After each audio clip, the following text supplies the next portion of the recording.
Muito obrigado, glória a Deus. Aplauda Jesus bem forte onde você está. Glória a Deus. Quantos estão prontos para a palavra de Deus? Erga sua mão se você está pronto. Erga suas duas mãos para o alto, repita comigo essa oração. Diga: Senhor Deus, nessa noite eu me abro a Ti. Espírito Santo de Deus, tenha liberdade. Nessa noite eu te dou permissão, não a minha vontade, mas a tua vontade, não o meu querer, mas o teu querer. Que venha o teu reino, assim em Anápolis, como é no céu. Renova em mim a chama do primeiro amor, me ensina a te amar e amar ao meu próximo como a mim mesmo, em nome de Jesus. Se você orou isso com fé, aplauda Jesus bem forte. A Ele toda a honra, toda a glória. Os irmãos podem se assentar. Eu queria dizer primeiramente, pastor José Clarimundo e também pastor Odete, muito obrigado pelo convite, poder estar aqui. Eu conversava com o pastor Eberson, que fazia eu creio, 10 ou 11 anos que eu não vim aqui para o Comep.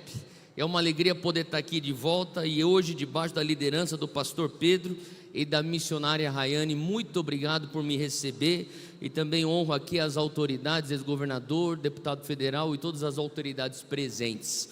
Quantos aqui estão com fome daquilo que Deus tem para falar para a nossa geração? Hoje eu quero falar sobre um tema que eu tenho certeza que você é apaixonado por ele. Eu quero falar sobre avivamento. Quem aqui tem fome por avivamento? Levanta a mão.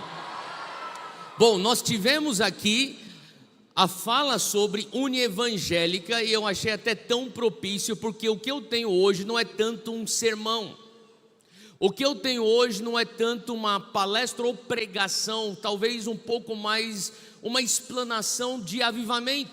Alguns podem até dizer até uma aula sobre avivamento, porque desde pequeno, aos meus 12 anos, eu sou apaixonado pelo tema de avivamento na história da igreja. Eu sou da época de escola dominical, não sei se ainda existe escola dominical por aqui, mas meu professor de escola dominical, ele me deu um dia uma apostila e falou: Theo, eu quero que você leia isso e volte semana que vem e me conte aquilo que você aprendeu. Ele me deu uma apostila e eu, aos meus 12 anos, li pela primeira vez a história do avivamento da Rua Azusa. Alguém aqui já ouviu falar do avivamento da Rua Azusa? E aquilo então despertou uma fome por avivamentos e despertares do Senhor na história da igreja. E eu comecei então a procurar tanto na Bíblia como na história da igreja os relatos de avivamento. Agora, alguns vão dizer que o Brasil está em avivamento. Eu não sou uma autoridade de avivamento para dizer que sim, o Brasil está em avivamento, ou que não, o Brasil ainda não está em avivamento. Eu sei que nós, há poucos dias atrás, experimentamos um mover de Deus. Foram 5 estádios que nós vemos lotados no The Sun Brasil, no dia 31 de janeiro de 2026. Quem estava aqui no The Sun Brasil? Se você foi para o Serra Dourada, se você foi para o estádio do Mangueirão lá em Belém do Pará, ou talvez na Arena Pernambuco no Recife, ou talvez você tenha visitado a Arena MRV em Belo Horizonte, ou a Arena da Baixada em Curitiba. Para a honra e glória de Deus, aproximadamente 300 mil jovens evangélicos se reuniram, não para um show evangélico, nem para um entretenimento gospel. Se reuniram clamando em uma assembleia solene, arrependimento. Hoje, quando eu entrei no quarto do hotel que os irmãos reservaram para mim, muito obrigado pela generosidade dos irmãos, eu vi na caixa com alguns petiscos o tema arrependimento. E aí no momento eu falei: Deus, o Senhor me trouxe para o lugar certo, na hora certa. porque o que o Brasil precisa é de arrependimento. Talvez você diga, Theo, mas eu não fiz nada de errado. Mas existe algo na história bíblica e na narrativa que você vê homens e mulheres de Deus se arrependendo por identificação. O que nós fizemos no dia 31 de janeiro foi isso. Nós nos arrependemos por identificação pelos pecados da nossa nação. Pecados de corrupção, pecados de violência, pecados de tráfico humano, pecados de lascívia, de imoralidade sexual, pecados de pedofilia, pecados de mentira. Nós nos arrependemos falando, Deus, se nós não tivermos um arrependimento, por mais que seja de identificação, sabemos que o Senhor não derrama avivamento. Fala comigo bem forte, avivamento. Hoje eu quero falar com você sobre um avivamento que culmina em uma reforma. Porque avivamento que não te leva a uma transformação social, nada mais é do que uma experiência pentecostal autoindulgente, sem direção. O Brasil não precisa mais de evangélicos pentecostais. O que o Brasil precisa são evangélicos como eu e você, sim, cheios do Espírito Santo, mas com a revelação que somos sal da terra, somos luz do mundo, para pegar aquilo que está acontecendo dentro dessas quatro paredes e levarmos então para a sociedade. É da vontade de Deus que você se levante não só como um avivalista, mas que você também se levante como um reformador. José foi um reformador no Egito. José foi o homem que Deus escolheu para cuidar e sanar uma crise de fome mundial. Esther foi uma reformadora. Em pleno Império Persa, ela se levanta como aquela que salva todos os judeus de um genocídio que estava iminente. Você tem a figura de Daniel na Babilônia, e eu escuto tantos jovens evangélicos falando, Theo, mas você não entende como que é trabalhar na empresa que eu trabalho, como que é estudar na universidade que eu estudo, como que é viver na cidade onde eu vivo, existe tanto pecado, existe tanta deterioração moral. E eu me lembro de Daniel. Daniel foi aquele que foi para a Babilônia, mas não se corrompeu com os manjares da Babilônia. Existem dois sistemas que você precisa escolher. Independente se você quer ou não quer, você vai acabar sendo posicionado ou no sistema da Babilônia ou no sistema da Nova Jerusalém. Quantos anseiam a volta de Jesus aqui? Levanta a tua mão. A Bíblia é clara em Apocalipse 21 que do céu descerá uma cidade. É uma cidade que se chama Nova Jerusalém, onde eu e você reinaremos com Ele em glória. Vira para quem está do teu lado e fala, você é uma geração de reis e sacerdotes. O que você faz aqui nessa terra está te preparando para a eternidade. O avivamento mais famoso está descrito em Atos 2, abre aí comigo. Eu vou ler um versículo rápido, você conhece esse versículo, mas perceba aqui algumas características do avivamento.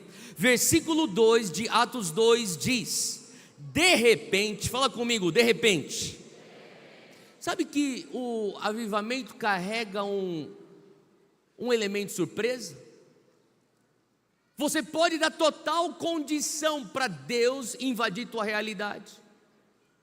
Qual condição seria isso? Bom, a primeira condição, se você quer um avivamento ou a intervenção divina na tua realidade natural, você precisa ter fome. Você precisa ter fome por coisas espirituais. É por isso que nós jejuamos, porque quanto mais você jejua, você enfraquece tua carne e o teu espírito fica fortalecido e aguçado. Fome espiritual. Uma outra coisa que dá condições para um avivamento é consagração. Fala comigo, santidade. Sabe quando você vê um povo que se separa? Daniel na Babilônia, está escrito em um versículo que diz, ele propositou em seu coração não se corromper com os manjares do rei. Isso é santidade, isso tem a ver com consagração, isso tem a ver com separação. Mas você pode então ter fome por Deus, consagração, um andar de santidade e dar totais condições para um avivamento. Porém, no final de tudo, a palavra de quando o avivamento acontece pertence ao Senhor. Ele é soberano, e por isso que existe o elemento surpresa, o de repente. O texto continua dizendo: veio do céu um som como de um vento impetuoso, encheu toda a casa onde estavam assentados, e línguas de fogo pousaram sobre cada um deles. Algumas características de avivamento. Número 1, fala comigo, de repente. Agora, número 2, fala comigo, um som do céu. Todo avivamento carrega um som.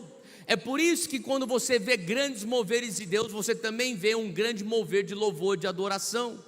E o inimigo quer corromper justamente esse dom que a igreja brasileira tem.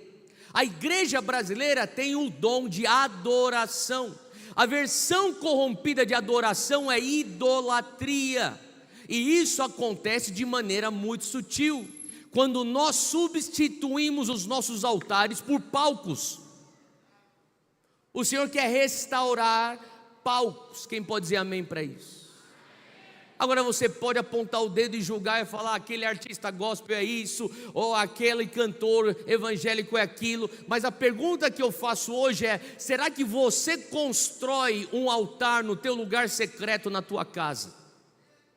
Porque esse é um mandato para todos aqueles que querem ser avivalistas. Vem um som do céu, como um vento impetuoso. Fala comigo aqui: fogo do céu, línguas de fogo. Fogo faz parte ou uma característica de avivamento. E finalmente, poder. Os sinais acompanharão aqueles que crerem. Que sinais são esses? Esse poder tem a ver com a palavra em grego dunamis. Fala comigo, dunamis. Existem 4 palavras na Bíblia para poder. Agora, dunamis é bem específico. Dunamis tem a ver com o poder explosivo do Espírito Santo através de sinais e maravilhas. Quando nós falamos sobre avivamento, nós entendemos que avivamento não é um fim. Fala comigo, o avivamento é um meio para me impulsionar para o fim. O que seria o fim então? Seria justamente as últimas palavras de Jesus antes de sua ascensão. Nós chamamos isso de grande comissão. Ele está dizendo: ide, fazei discípulos de todas as pessoas, ou ide, fazei discípulos de todas as nações. O objetivo do cristão é fazer discípulos até que ele venha. Se ele não voltou ainda, você ainda está debaixo desse último comando do nosso general, que é Cristo. Ele diz: olha, você não é desse mundo, o meu reino não é desse mundo. Por isso ele está dizendo: eu tenho uma agenda, e eu tenho uma agenda do meu reino para esse mundo. A minha agenda é: faça discípulos. Agora, para você fazer discípulos de maneira efetiva, Atos 2 tem que acontecer. O empoderamento do Espírito vem não para você só chacoalhar debaixo do poder, sapatear no fogo, cair no chão. Não banalize o poder do Espírito Santo apenas com manifestações pentecostais. E diga-se de passagem, eu sou pentecostal, sou carismático, sou avivado, eu sou do fogo, eu amo avivamento e eu amo fogo. Mas eu entendi uma coisa: o fogo não é o fim, é o meio que me impulsiona para cumprir minha missão. Qual que é a minha missão? É a tua missão, é a nossa missão, é a missão da igreja: fazer discípulo de todas as nações. Sabe qual que é o nosso problema, Comep? O nosso problema é que, como juventude evangélica, nós confundimos o nosso destino com a nossa missão. Esse que é o problema da nossa juventude evangélica. Em algum momento entrou uma ideia na cabeça de que a nossa missão é chegar no céu. Não é. A nossa missão não é chegar no céu. Até porque quem aqui é nascido de novo, é convertido e tem certeza da salvação? Levanta tua mão bem alto, bem alto, bem alto, bem alto, tá bom. Você sabe que o céu é o teu destino, sim ou não? O céu não é tua missão. Chegar no céu não é o que você tem que fazer. Ele fala, olha, essa missão é tão impossível que o apóstolo Paulo vai falar mais tarde para os Efésios: pela graça sois salvos mediante a fé, não por obras, para que nenhum homem se glorie. Ele está dizendo, era impossível você pelas tuas próprias obras conseguir cumprir a missão de chegar no céu. Portanto, deixa eu cuidar disso para você. Eu vou te garantir a salvação pela graça. É só crer e você tem a salvação. O teu destino é o céu. A tua missão não é chegar no céu. Daí você pode perguntar, Theo, então, se o meu destino é o céu, qual é então a minha missão? Eu pensei que minha vida inteira o que eu tinha que fazer é tentar chegar no céu. Eu estou aqui para te dizer, se você aceita a graça de Cristo, você já tem o teu destino no céu. Se o teu destino não é o céu, qual que é então minha missão? Comep, entenda algo, a tua missão, a minha missão, não é ir para o céu, mas trazer o céu para a terra. Essa é a tua missão. Se você tem certeza da tua salvação e você está vivo aqui, eu fico perguntando, por que está vivo? Se você já tem a garantia de estar com Ele na glória. Aqui nessa terra você vai ter tribulações, aqui nessa terra você tem que pagar imposto, aqui nessa terra você vai ficar com gripe, aqui nessa terra você vai ficar frustrado, aqui nessa terra você vai ter pessoas que não vão te entender. Pensa bem, só justifica a tua existência aqui na terra se você entende que você é um canal do céu para Anápolis e para a sociedade. Quem pode dizer amém para isso? É por isso que o Senhor te chama para ser mais do que só um avivalista, mas para ser um reformador. Agora, avivamento começa com arrependimento. Se estiver anotando, anota essa fórmula. Qual é a fórmula do avivamento? É bem simples, é uma fórmula de adição. Primeira parte de uma fórmula do avivamento é que o Senhor vai pegar então o alinhamento. Fala comigo, arrependimento. Quando nós falamos sobre avivamento, nós estamos falando aqui de 3 fases do avivamento. 3 fases. A primeira fase tem a ver com despertamento dos santos. Fala comigo, sou eu. Quem é santo em Jesus aqui? O despertamento dos santos é quando a igreja de Cristo volta ao primeiro amor. Como que você sabe se uma igreja está desperta espiritualmente? Se a igreja está no primeiro amor, como a Bíblia nos ensina. O que significa você estar no primeiro amor, aonde nada mais importa a não ser a presença de Jesus na tua vida, aonde não é esforço, é simplesmente paixão que te faz ficar acordado em oração pelas madrugadas, lendo as escrituras, se debruçando sobre a palavra de Deus, e aquilo alimenta o teu coração. Quem já experimentou o primeiro amor aqui? Levanta a mão. Aquele momento que a palavra de Deus vem, ela traz a saciedade a você. Quando você está deitado na cama, escutando louvor, e línguas começam a fluir como rios de águas vivas do teu interior. Quem já experimentou isso aqui? Levanta a mão. Você está no primeiro amor. Quando a igreja volta ao primeiro amor, você tem uma igreja que é desperta. Jesus em Apocalipse escreve 7 cartas a 7 igrejas. E para uma igreja em específica, em Apocalipse 2, versículo 4, ele diz assim: isso eu tenho contra ti. Ele tem algo contra essa igreja, ele está denunciando algo, ele está dizendo: você abandonou o primeiro amor. Para pensar nisso. É tão fácil nós ficarmos num piloto automático vivendo o nosso cristianismo. É tão fácil nós entrarmos numa mecânica evangélica sem ter mais a paixão que pulsa no nosso coração por amor pela presença do Espírito Santo em nossas vidas. Jesus está falando: olha, isso é o que eu tenho contra você. Não abandone o primeiro amor. É possível, Comep, você frequentar a igreja e não estar apaixonado por Jesus. É possível você ser assíduo e não faltar na escola dominical, no culto da mocidade, no culto de domingo, ou não sei se você tem célula ou grupo pequeno na tua casa, e o teu coração está gelado. É possível. É por isso que Jesus fala: é isso que eu tenho contra você. Não abandone o primeiro amor, ele está dizendo. Sabe por que isso é importante para nós evangélicos? Porque nós temos a tendência de apontar o dedo para fora da igreja e falar: o problema do Brasil está lá fora, o problema do Brasil é Brasília, o problema do Brasil é a Faria Lima e todo o mercado financeiro, o problema do Brasil é lá no Rio de Janeiro, no Projac, aquela cultura que é antibíblica que está sendo produzida. Deixa eu dizer, eu reconheço todos os problemas do Brasil. O Brasil tem que melhorar em muita coisa. Porém, se você é um crente bíblico, não se esqueça de 2 Crônicas, capítulo 7, versículo 14.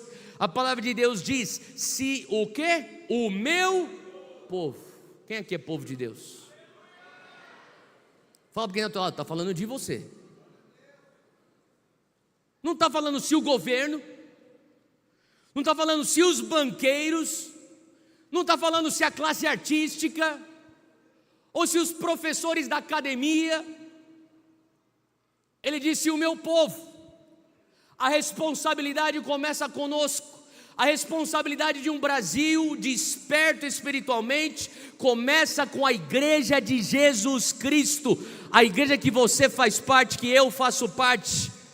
Ele disse: o meu povo, que se chama pelo meu nome, se humilhar, orar e me buscar e se converter dos seus maus caminhos. Fala comigo: converter. Sabe qual que é o problema? A gente está cheio de evangélico e pouco convertido. Não basta apenas você se denominar: eu sou evangélico.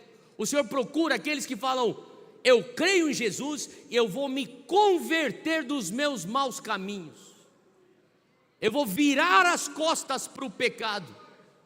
Deixa eu te dizer uma coisa: se você é um evangélico que está aqui hoje e você não consegue determinar na tua linha de história de vida um antes de Cristo e um depois de Cristo, questione teu cristianismo. Porque se você vive da mesma maneira como você estava no mundo, agora que você está na igreja, questione que tipo de cristianismo. Ele diz: o meu povo precisa se converter dos seus maus caminhos. Então, o texto diz, fala comigo, condicional: eu ouvirei dos céus, diz o Senhor, eu perdoarei os seus pecados e eu sararei a sua terra. Deus é o Criador dos céus e da terra. Ele olha para a sua criação e fala: a terra está doente. Quando ele reconhece que a terra está doente, Deus quer levar cura à enfermidade da terra. Ele quer levar cura à doença desse planeta. E o que Deus faz? Ele pergunta: cadê os políticos para sararem a terra? Cadê os PhDs para sararem a terra? Cadê os artistas, os músicos para... Não, ele está perguntando: cadê o meu povo? Porque se o meu povo se humilhar, me buscar, se o meu povo se converter dos seus maus caminhos, eu me recuso a me contentar com uma população de 70 milhões de evangélicos no Brasil e ver o meu país no estado que ele está hoje.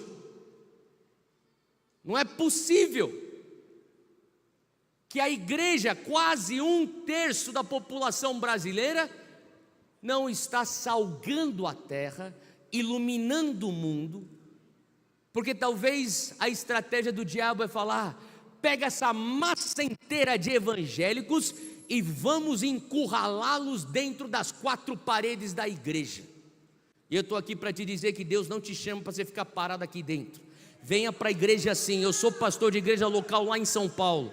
Eu estou na minha igreja, quando eu estou em São Paulo, todo domingo pregando atrás do púlpito. Mas eu digo uma coisa: Gente, domingo não é o ápice do nosso cristianismo. Domingo é treino. Quem joga a final para ganhar campeonato de domingo é time de futebol. Evangélico vem para o treino no domingo, porque a tua final, aonde você ganha de fato o jogo, é de segunda a sexta, aonde você mora, aonde você estuda, aonde você trabalha, aonde você vive.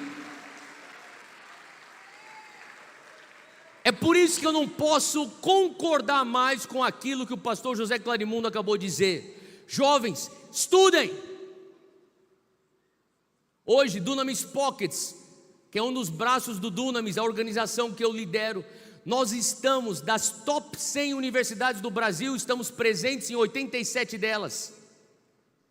Praticamente quase todas as federais têm uma unidade do Dunamis Pockets, que é liderada por universitários evangélicos cheios do Espírito Santo, fazendo então estudos bíblicos dentro da universidade, liderando reuniões de oração dentro do campus universitário.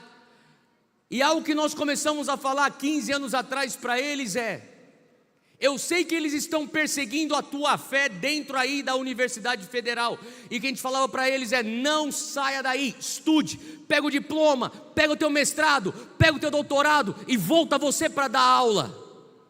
Não é hora de retroceder, é hora de ocupar até que ele volte. O cristianismo que te confina para dentro das quatro paredes da igreja é um cristianismo parcial.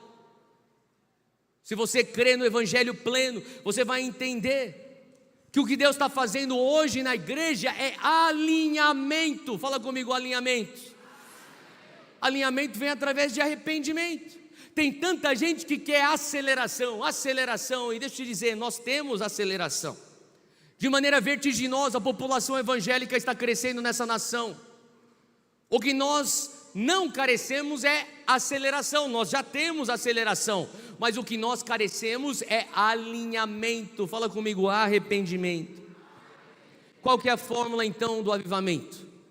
A fórmula é aceleração mais alinhamento, ou alinhamento primeiro, depois aceleração, igual a avivamento. O Senhor está trazendo arrependimento na igreja, uma vez que a igreja está no prumo do Espírito Santo, uma vez que a igreja está alinhada à palavra dele, ele então vai trazer uma aceleração para que nós venhamos ver cada vez mais o reino de Deus aqui na terra. O reino de Deus já está aqui. O reino de Deus não está aqui na sua plenitude até Jesus voltar, mas até que ele venha nós temos algo a fazer. Fala aqui para quem está ao teu lado, você tem muito o que fazer. Olha nos olhos e fala assim: estude mais, trabalhe mais, empreenda, case, tenha filhos e crie os seus filhos nos caminhos do Senhor. Quem pode dizer um amém bem forte? Abre comigo em Joel capítulo 2.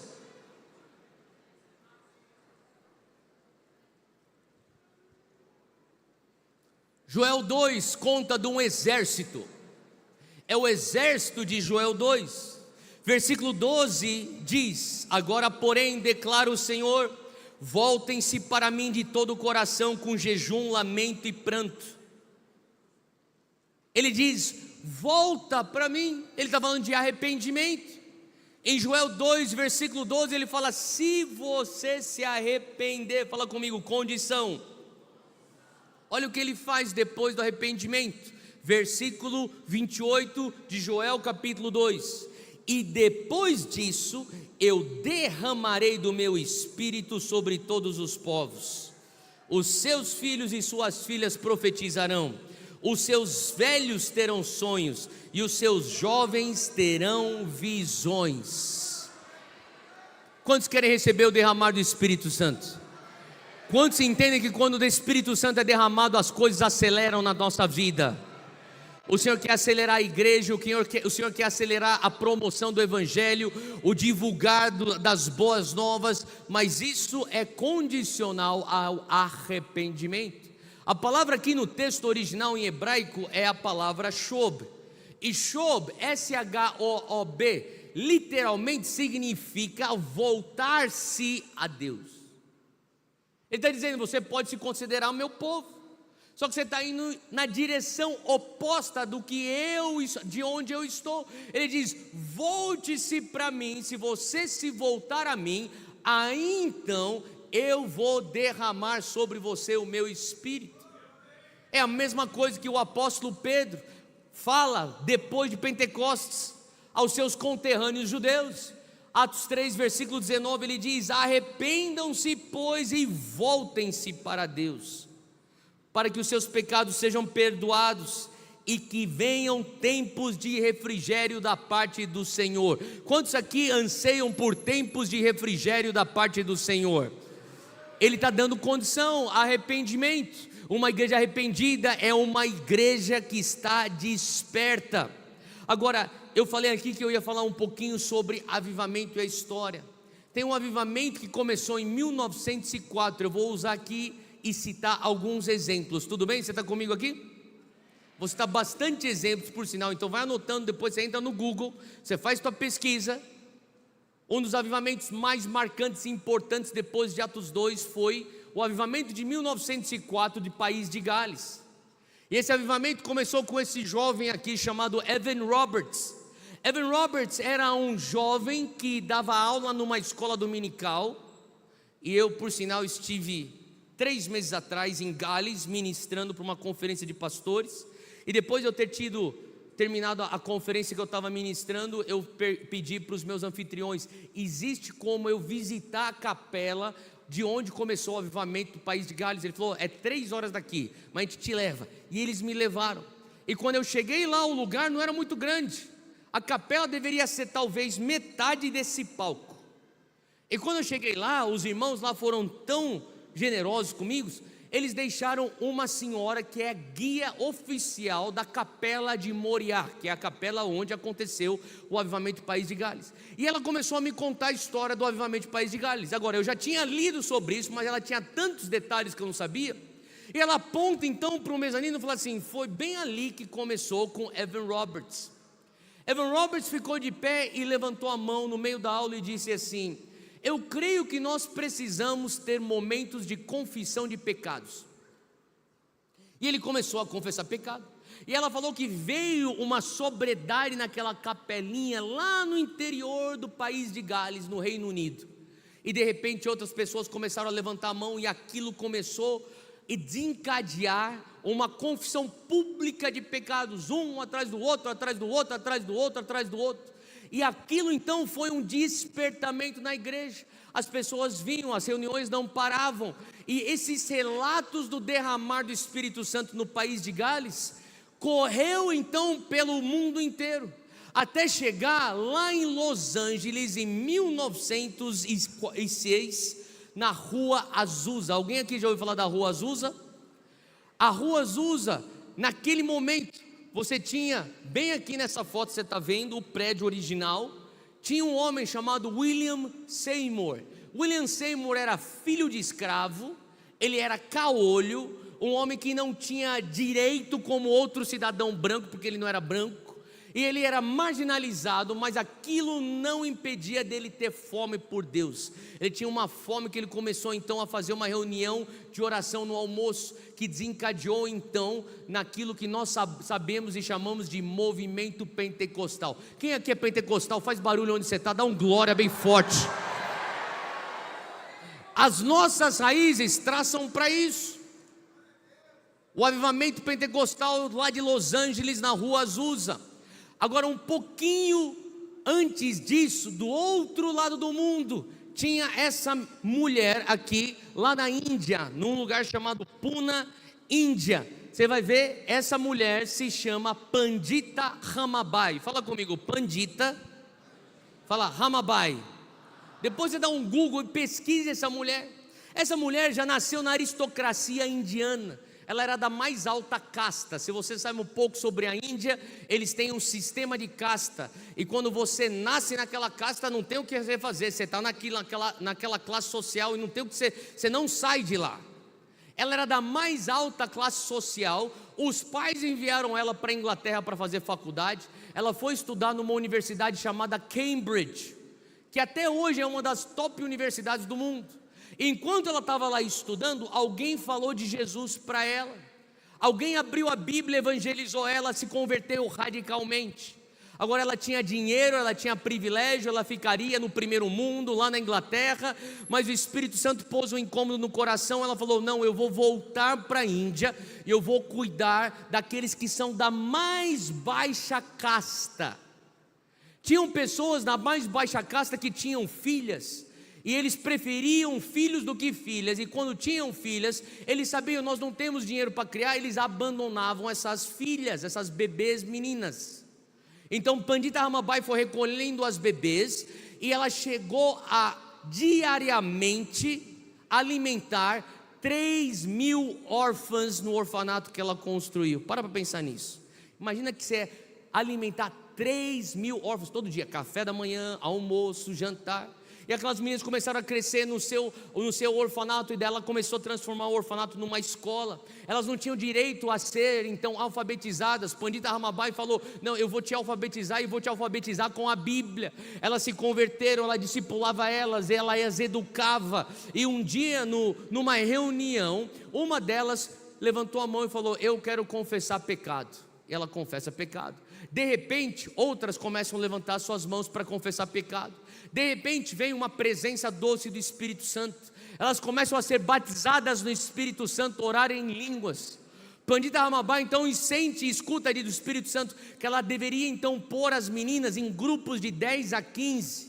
E pôs então essas meninas, algumas delas crianças, mas outras adolescentes. E ela fez algo que nos dias de hoje seria loucura, mas ela falou assim: ó, vocês 15 aqui, vocês vão ser enviados numa viagem missionária. E ela espalhou as 3.000 meninas em conglomerados de 15, e elas se espalharam em direções diferentes, e literalmente a Índia escutou o evangelho através dessas meninas da Pandita Ramabai. Agora, existiam missionários americanos presbiterianos lá na Coreia, em Pyongyang, e eles escutaram e falaram: Deus, o Senhor está se movendo no país de Gales, o Senhor está se movendo nos Estados Unidos, o Senhor está se movendo até na Índia, por que o Senhor não se move na Coreia? Eles começaram a orar e clamar, e eles começaram uma reunião de oração em dezembro de 1906. Eles iam fazer só uma reunião de oração para orar por avivamento. Eles começaram a orar, e de repente eles sentiram que eles tinham que continuar orando e não parar a reunião de oração.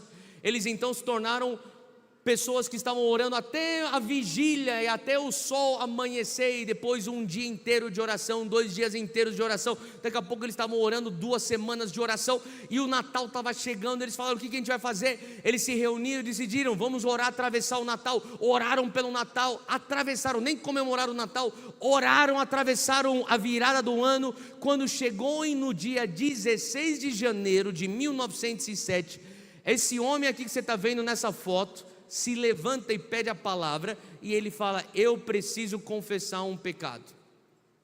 Ele começa com confissão de pecado. Ele confessa que ele estava roubando dinheiro do seu melhor amigo, e que também era um outro presbítero da igreja. E daí logo naquele momento, outro levanta a mão para confessar pecado, e da mesma maneira, um atrás do outro vai levantando a mão para confessar pecado, e de repente você tem um mover do Espírito Santo. Pessoas estavam sendo cheias do Espírito Santo. Agora, quem aqui já ouviu falar de um homem chamado Yang Cho, da Coreia? Alguém já ouviu falar do Dr. Paul Yang Cho? Tá. Ele foi o cara que na década de 80 tinha a maior igreja do mundo, lá em Seul, na Coreia. Ele falava: as pessoas pensam que o avivamento da Coreia tem a ver com a nossa igreja, mas o avivamento da nossa igreja traça a sua raiz para o avivamento de Pyongyang. Foram aqueles irmãos que semearam algo no Espírito em 1907, para nós começarmos a colher o embalo que a gente experimentou na década de 50, de 60, de 70, de 80, até eles se tornarem a maior igreja do mundo. E por que isso é importante? Porque a igreja desperta evangeliza. Fala comigo: evangelismo. Quando a igreja está cheia do Espírito Santo, ela é ousada, ela se torna sal da terra e luz do mundo. Você está comigo aqui? Segunda fase do avivamento é evangelismo e a colheita de almas. A primeira é despertamento dos santos. Você está anotando aí? Primeiro é despertamento dos santos, depois vem colheita de almas, vem almas que vêm para o reino de Deus. É Marcos 16, versículo 15, que diz: vão pelo mundo todo e preguem o evangelho a todas as pessoas. Fala comigo, todas as pessoas. É da vontade de Deus que o teu primo que não conheça Jesus se converta.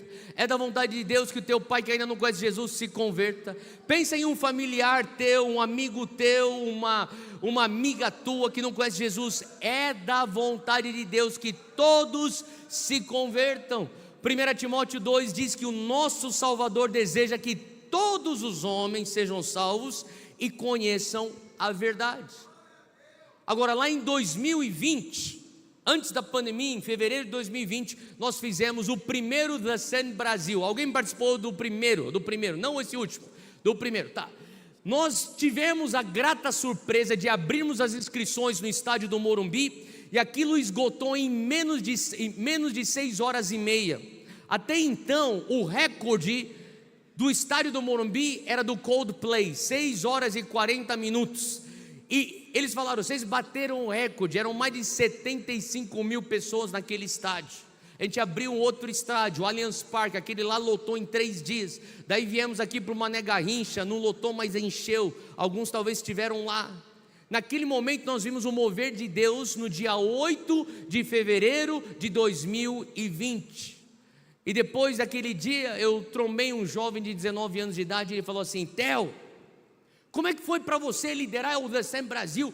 É uma coisa tão incrível, tão grande, nunca antes na história do Brasil. Eu falei: calma aí, não se empolga. Nunca antes na história do Brasil? Eu falei: quantos anos você tem? Ele falou: tenho 19. Eu falei: é por isso que você acha que nunca antes na história do Brasil.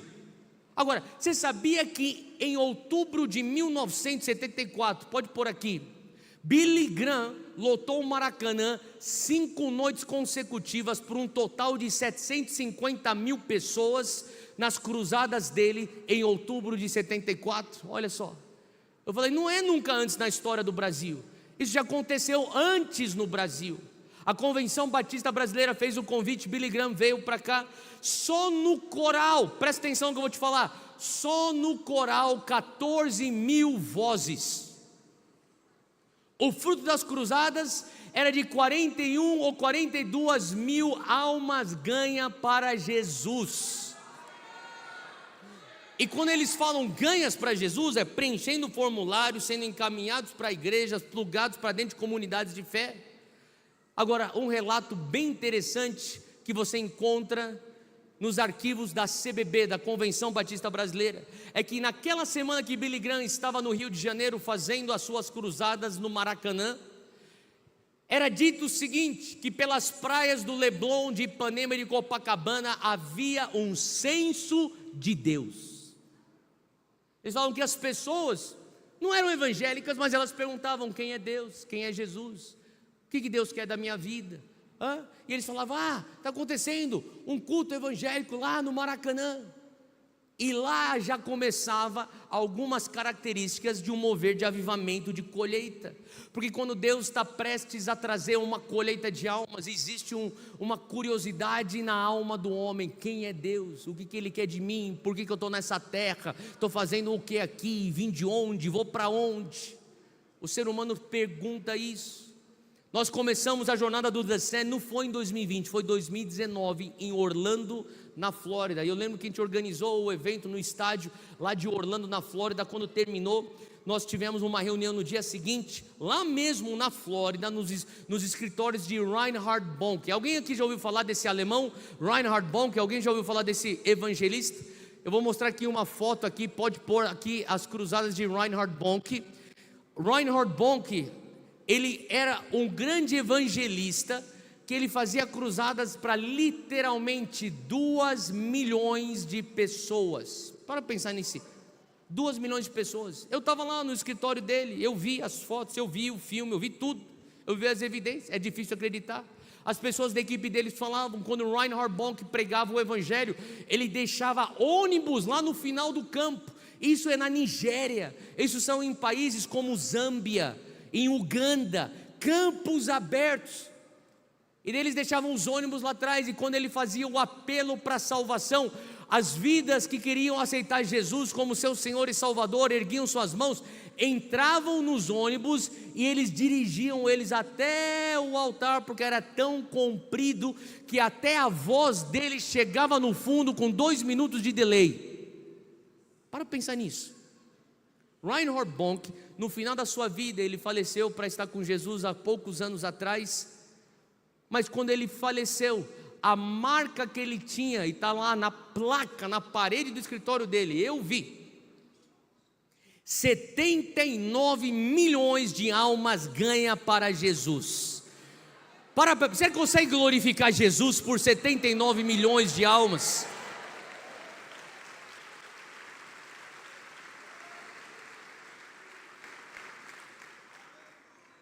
Agora, não é só pessoas que levantaram a mão, são pessoas que preencheram o formulário, que receberam um telefonema, que foram direcionados para a igreja.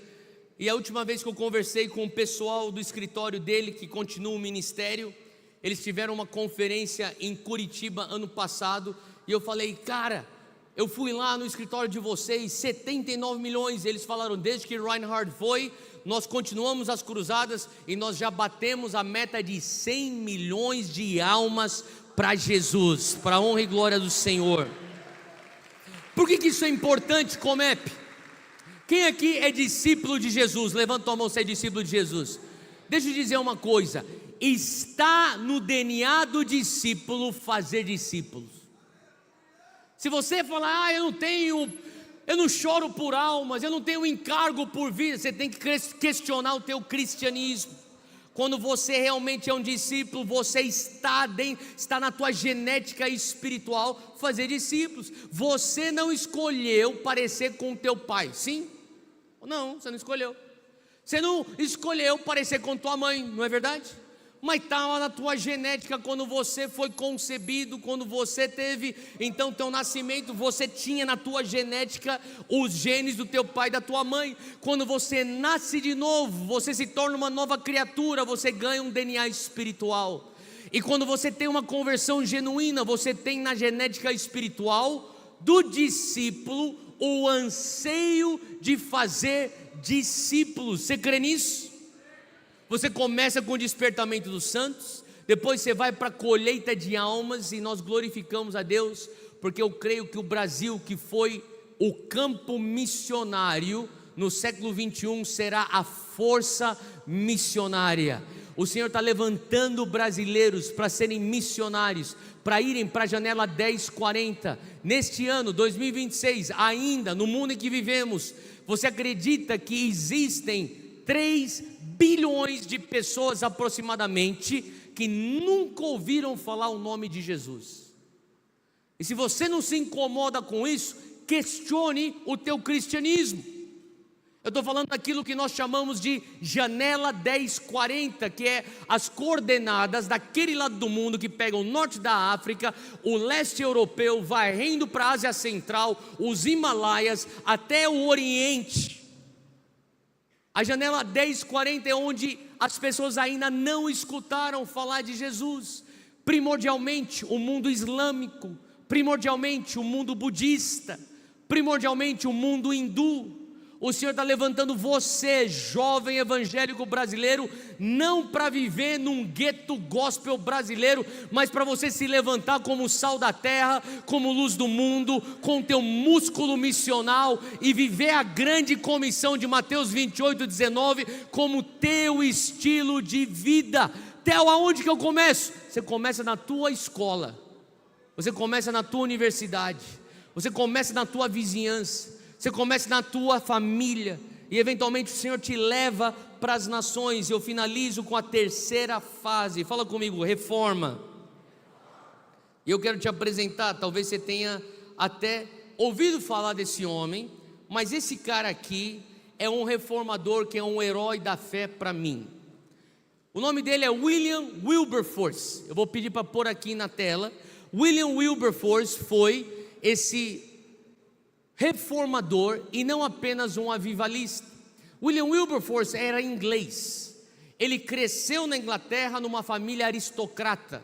Ele cresceu em privilégio, tinha muito dinheiro, não conhecia Jesus, vivia para o seu próprio prazer, era uma pessoa hedonística, rasa, superficial. Um dia ele estava no pub bebendo com os amigos dele, ele estava muito louco, bêbado, daí ele fez uma aposta com um amigo dele, e outro playboy também lá da Inglaterra. Ele falou assim: olha, quem aqui consegue se eleger primeiro para o parlamento britânico? Ah, eu consigo. Você não consegue? Eu consigo. Eles fizeram uma aposta. Depois você dá um Google, procura aí William Wilberforce, leia a biografia de William Wilberforce. William Wilberforce, então, por conta de uma aposta num bar, num pub, ele começa uma campanha, e não é que o cara é eleito, o cara foi eleito, e quando ele foi eleito, ele foi o parlamentar mais jovem da história do Reino Unido. E ele conta na sua biografia que ele entra no parlamento britânico. Ele falou: eu nem sabia o que eu estava fazendo lá. Ele não sabia o que era o significado de ser um parlamentar, o que ele tinha que fazer. Ele ficou lá, simplesmente porque ele ganhou uma aposta. Depois de 1 ano de trabalho, 2 anos, 3 anos, ele falou: eu precisava de umas férias estendidas. Ele pegou as férias e foi. Quando ele estava nas férias fora do Reino Unido, ele teve uma crise existencial.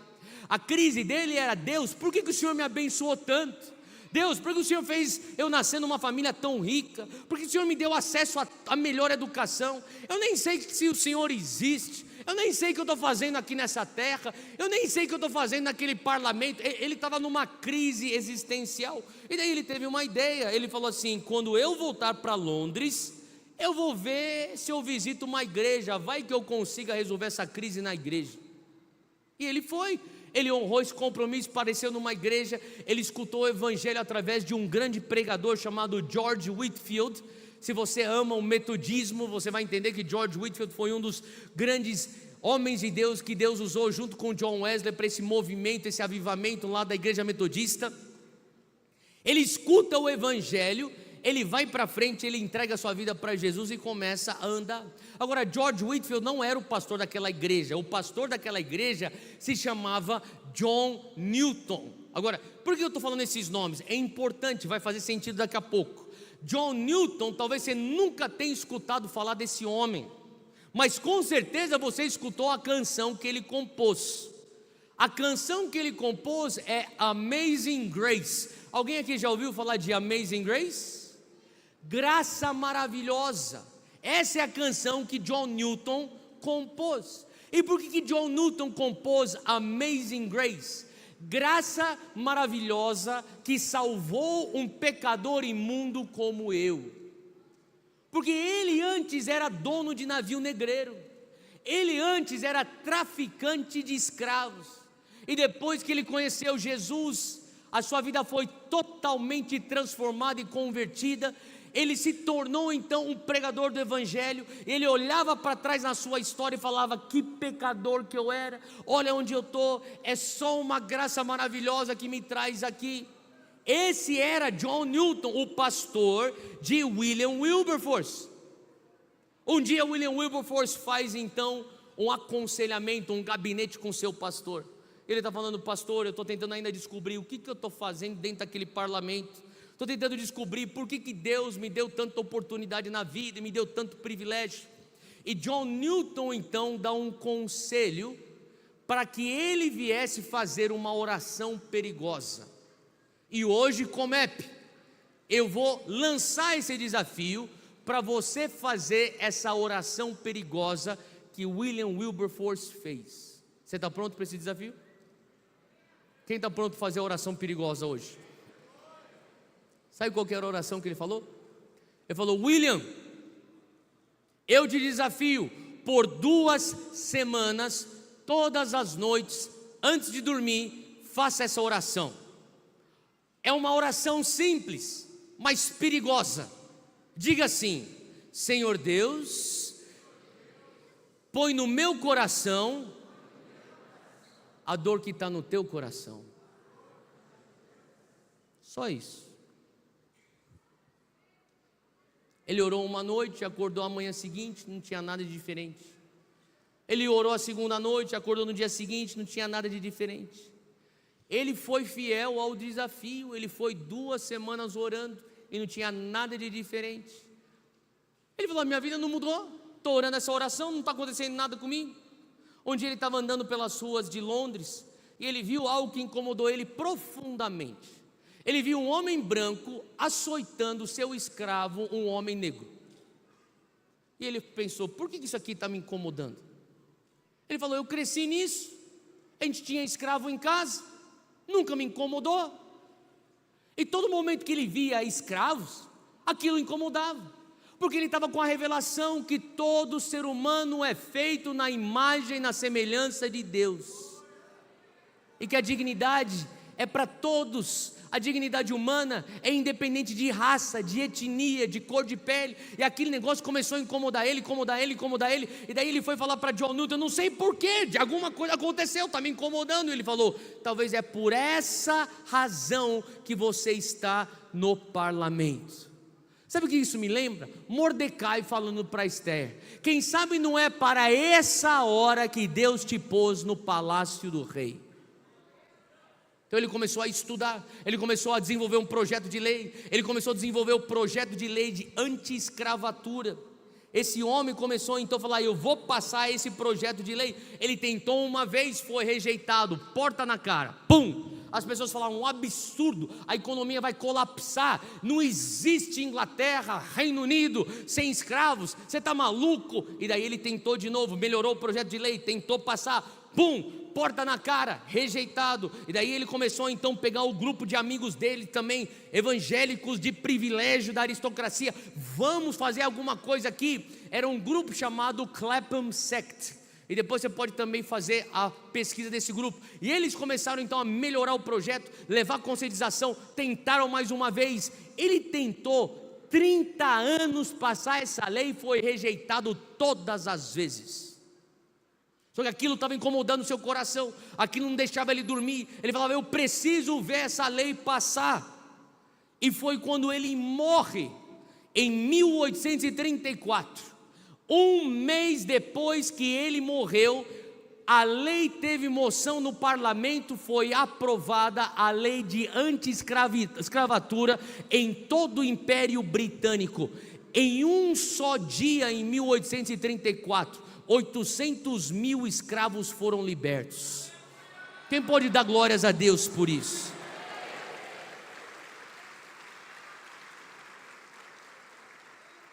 Sabe o que eu glorifico a Deus? Que o pastor John Newton não olhou para William Wilberforce e falou: larga a política, vem servir aqui na igreja. Eu dou graças a Deus que o pastor John Newton não viu o potencial de liderança naquele jovem William e falou: o único jeito que você pode servir a Deus é dentro das quatro paredes da igreja evangélica. O pastor John Newton viu e falou assim: você tem um chamado, você vai alcançar lugares que eu não alcanço. Por que eu estou falando isso hoje? Como é que eu creio que tem pessoas aqui que são chamadas não só para ser um avivalista. O Senhor quer que você se torne um avivalista que vai levar uma reforma na sociedade, ser sal da terra e luz do mundo. E por isso que eu falo para você, existem aqui nesse lugar pessoas que o Senhor está levantando para a esfera da política. Deus está levantando você para a esfera dos negócios, a esfera das artes e entretenimento, a esfera da educação, a esfera da família. Você vai trabalhar com medicina, porque é da vontade de Deus curar a enfermidade pela ciência e pelo sobrenatural. Ambos vêm de Deus. O Senhor está levantando você para você entender que sim, você pode servir a Deus atrás do púlpito, assim como eu faço. Eu sou pastor da igreja local lá em São Paulo. A minha esfera é a igreja, mas no meu rebanho eu tenho jovens que são chamados para o mercado financeiro. Eu tenho jovens que são chamados para serem roteiristas, para serem cineastas, para serem educadores. Eu tenho pessoas que são chamadas para serem donas de casa, e ser dona de casa é algo glorificado, porque o discipulado começa na mesa da cozinha com teus filhos. Quando você começa a entender, é o meu chamado ser sal da terra, luz do mundo, independente aonde Deus me puser. E essa atitude de William Wilberforce, de falar: Deus, eu vou fazer alguma coisa com a dor que o Senhor pôs no meu coração, gera então a libertação de escravos do reino britânico. Logo na sequência, a pressão vai para o Império Francês. Começa então no Império Francês o movimento abolicionista. Eles também passam a lei anti-escravatura.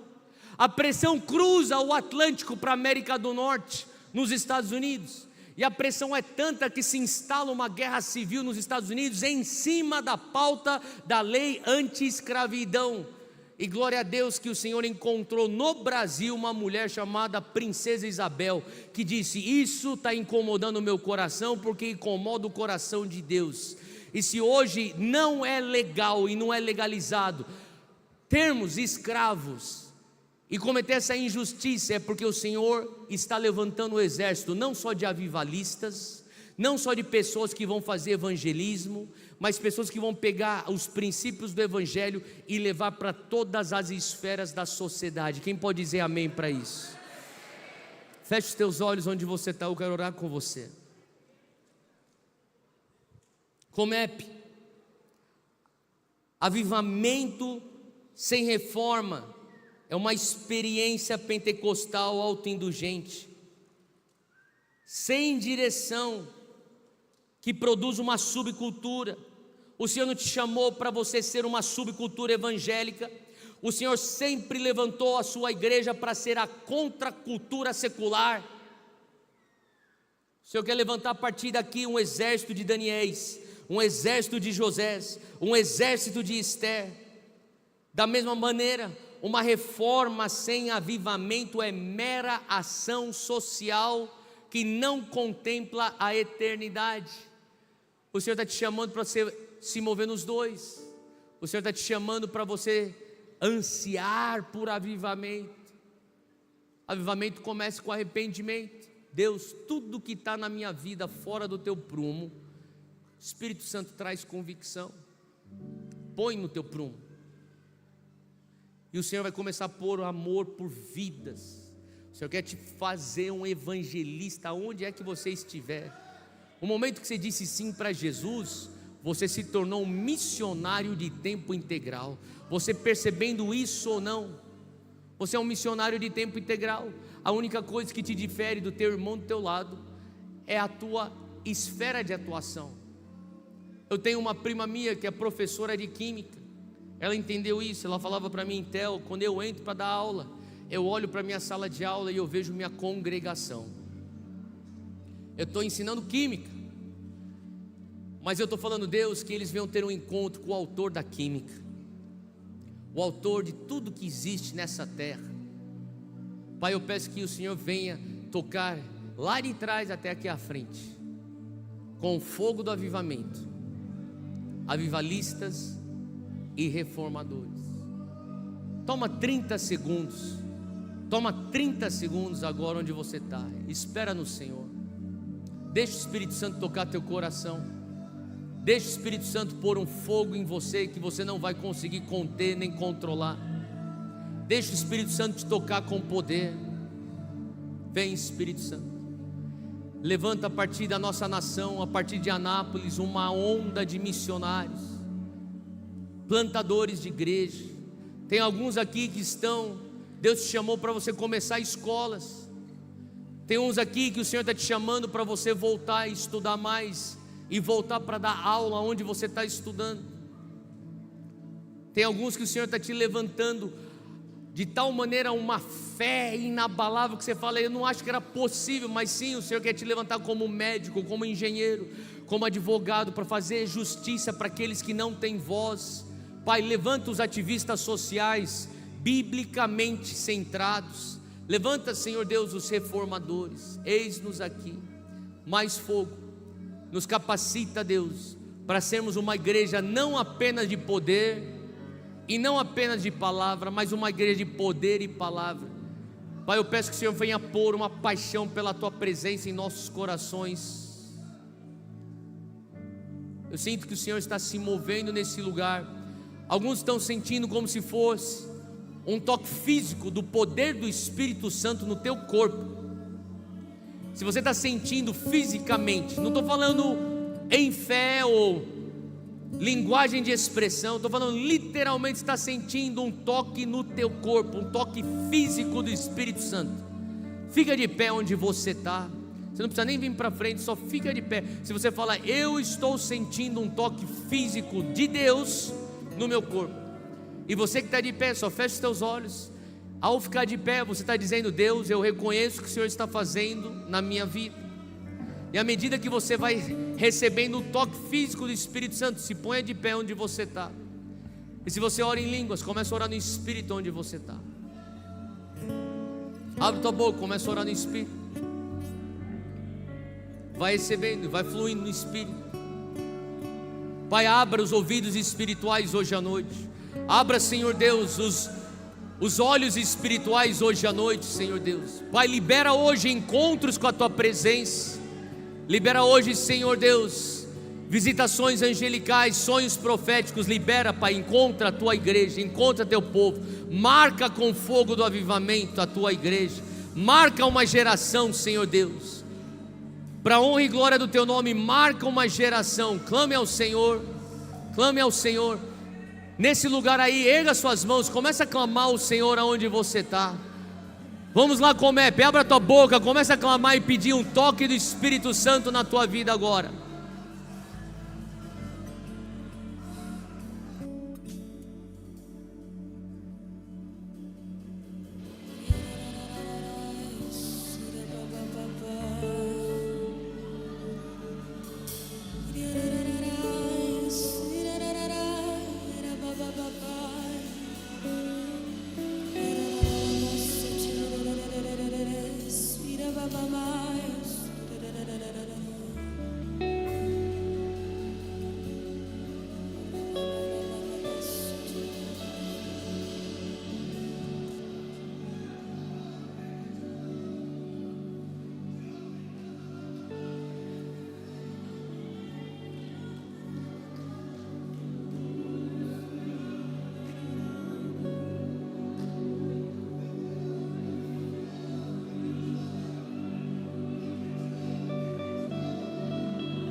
Nós queremos nos importar com aquilo que o Pai e o Filho se importam.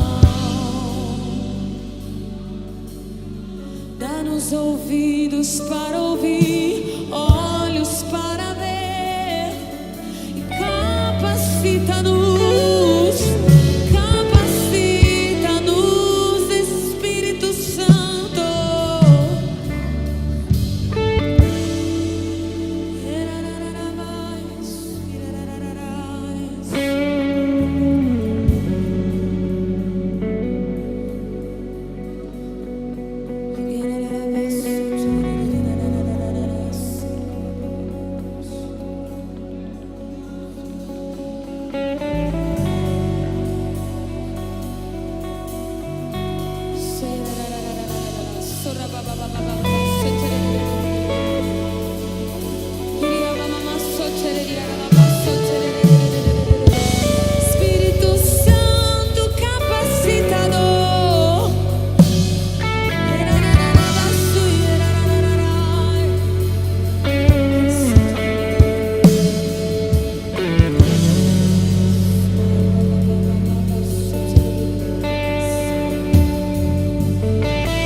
esse tempo eu me torno indesculpável. Pra essa hora eu me levanto responsável. Pra esse tempo eu me torno indesculpável. Pra essa hora eu me levanto responsável. Pra esse tempo eu me torno indesculpável. Pra essa hora eu me levanto responsável. Pra esse tempo eu me torno indesculpável. Pra essa hora eu me levanto responsável pela mensagem. Diante da mensagem, pra essa hora eu me levanto responsável. Pra esse tempo eu me torno desculpável.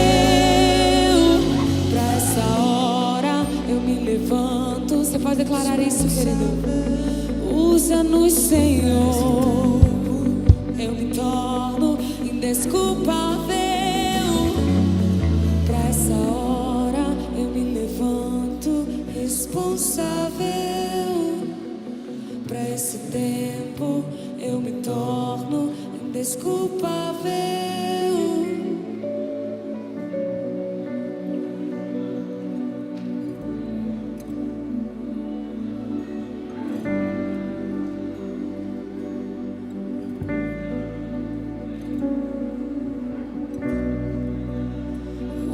Usa-nos, Senhor.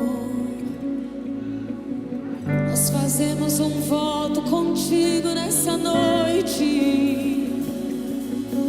Conte conosco, Senhor. Seus amigos, conte conosco, Senhor. Seus santos profetas em cada canto, em todas as áreas. Olhe para essa sala, Senhor, nessa noite. Encontre aqui os seus amigos, os seus santos profetas, aqueles que ouvem os segredos do seu coração no lugar de oração, e aqueles que se posicionam no mercado de trabalho, nas escolas, nas faculdades, nas suas profissões, nos seus lares, Senhor. Encontre aqui seus filhos e filhas. Usa-nos para esse tempo, para essa hora. Para essa hora eu me levanto responsável. Para esse tempo eu me torno indesculpável. Para essa hora eu me levanto responsável pela mensagem da cruz. Até que todos ouçam,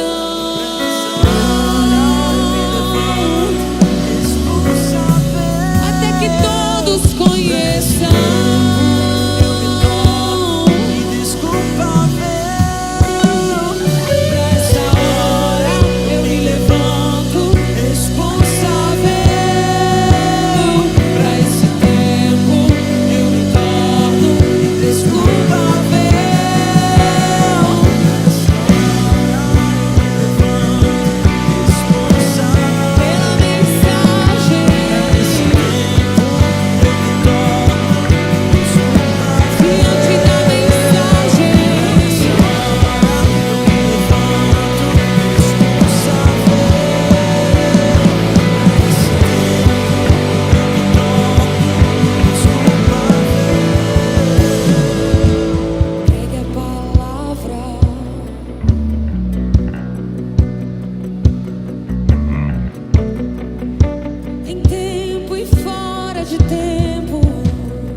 timide.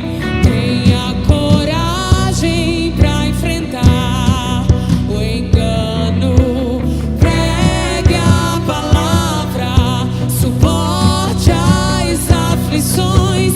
Muitos desistiram, tu porém pregue a palavra, pregue a palavra. Não se intimide, tenha coragem para enfrentar o engano. Pregue a palavra, suporte as aflições.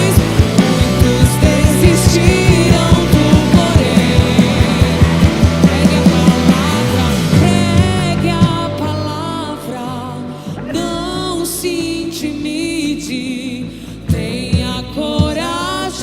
para enfrentar o engano. Pregue a palavra, suporte as aflições.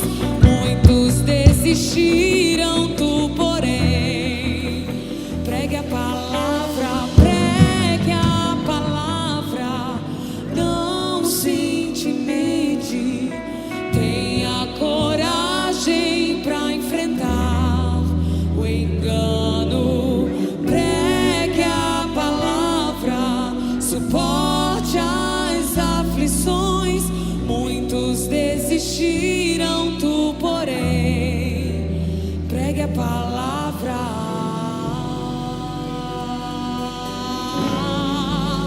Pregue a palavra em tempo e fora de tempo.